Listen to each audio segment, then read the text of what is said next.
এটা নিৰপেক্ষ আৰু নিউট্ৰেল আমি কাউণ্টিং বিচাৰিছোঁ। আমি জানো এই ক্ষেত্ৰত যে যিদিনা 29 তাৰিখ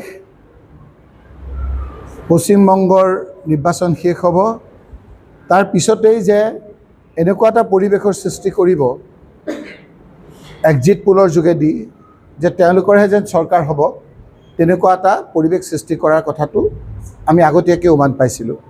আৰু সেইকাৰণে আমি আমাৰ কেণ্ডিডেট আৰু আমাৰ ষ্ট্ৰং ৰুমৰ আৰু এজেণ্টসকলক, কাউণ্টিং এজেণ্টসকলক এবাৰ লগ কৰি যাতে মনোবলটো বৃদ্ধি পায়, মনোবল কমি নাযায়, সেই কথাখিনি ক'বৰ কাৰণে আমি ইয়ালৈ আজি আহিছোঁ। যোৱাবাৰো যদি আপোনালোকে চায়, হিমন্ত বিশ্ব শৰ্মা ডাঙৰীয়াই নিৰ্বাচনৰ পাছত এনেদৰেই এক্সিট পোলৰ দ্বাৰা 100খন ছিট পাম বুলি কৈছিল। তাৰপিছত তেওঁ মাত্ৰ 60খন ছিট পাইছিল।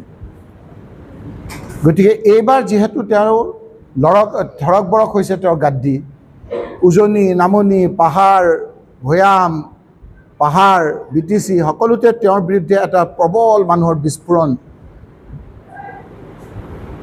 আৰম্ভ হৈছে।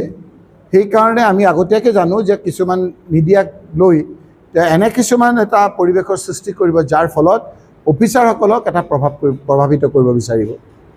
আমি ইলেকশ্যন কমিশ্যন অফ ইণ্ডিয়া আজি আমি অনুৰোধ কৰিছোঁ যাতে নিউট্ৰেলি সকলো কাম কৰে, কাৰো পক্ষ ল'ব নালাগে। যাতে আমাৰ কালি এটা আমি দেখিলোঁ, সেইটো কথা মই আচৰিত হ'লোঁ অভিজ্ঞতাৰ পৰা, যে 17C ফৰ্ম যিটো দিয়ে, 17C ফৰ্মত তাত পাৰ্টিকুলাৰ্ছখিনি থাকে আৰু সেইখিনি যেতিয়া মিলিব তেতিয়াহে বক্সবিলাক খোলা হ'ব। কিন্তু কালি দেখা গ'ল যে সেইটো কৈছে যে ক'ৰবাত যদি বিসংগতি দুই এটা থাকিবও পাৰে। কেনেকৈ থাকিব?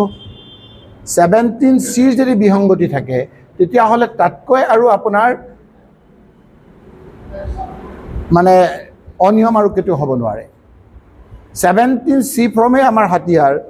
তাত বিভিন্ন ধৰণৰ তথ্য থাকে, ভিভিপেটৰ সংখ্যা কিমান থাকে, BU কিমান থাকে, CU কিমান থাকে, নাম্বাৰ থাকে।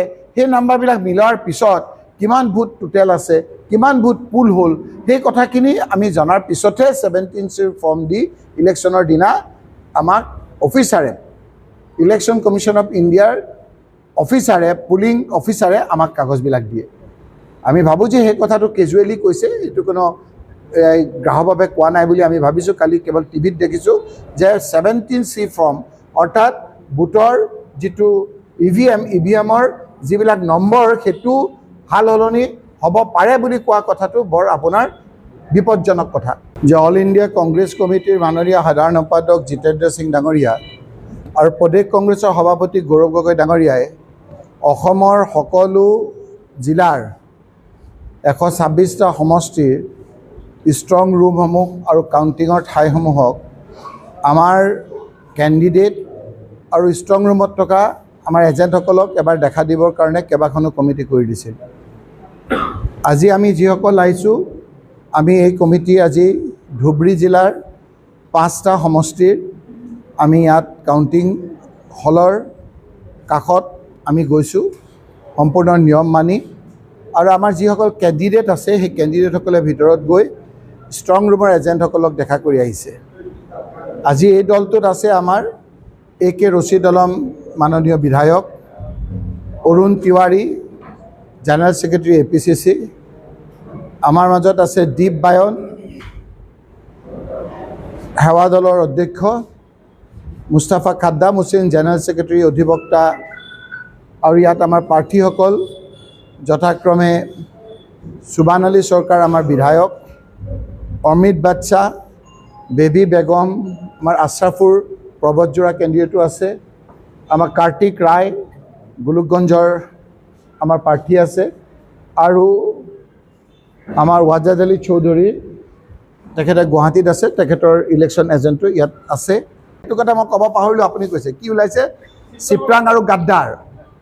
চিপৰাং আৰু গাদ্দাৰ এইটো কেতিয়া ওলায়? এইটো আমি কৈছিলোঁ, কংগ্ৰেছেও কৈছিল 16ত, 2016ত যেতিয়া আমি হাৰিম যেন লাগিছিল, তেতিয়া আমি কৈছিলোঁ আমাক চিপৰাং মাৰিলে, আমাক গাদ্দাৰী কৰিলে। এতিয়া কংগ্ৰেছে কোৱা নাই, তেওঁলোকে কৈছে তেওঁলোকে যে এইবাৰ হাৰিব, সেইকাৰণে এতিয়া চিপৰাং আৰু গাদ্দাৰৰ কথা কৈ আছে। 10 দিনমান যোৱাবাৰ যে তেওঁলোকে যে ৰেগিং কৰিলে, যোৱাবাৰ যে তেওঁলোকে অনিয়ম কৰিলে, সেই কথাবিলাক এইবাৰ প্ৰমাণ হ'ব। ৰখক সেইখিনিলৈকে 2 দিন ৰখক মোক এনে দেখি পেলাই ধৰিব পাৰিছিলে নাই অলপ ভাল লাগিছিলে নাই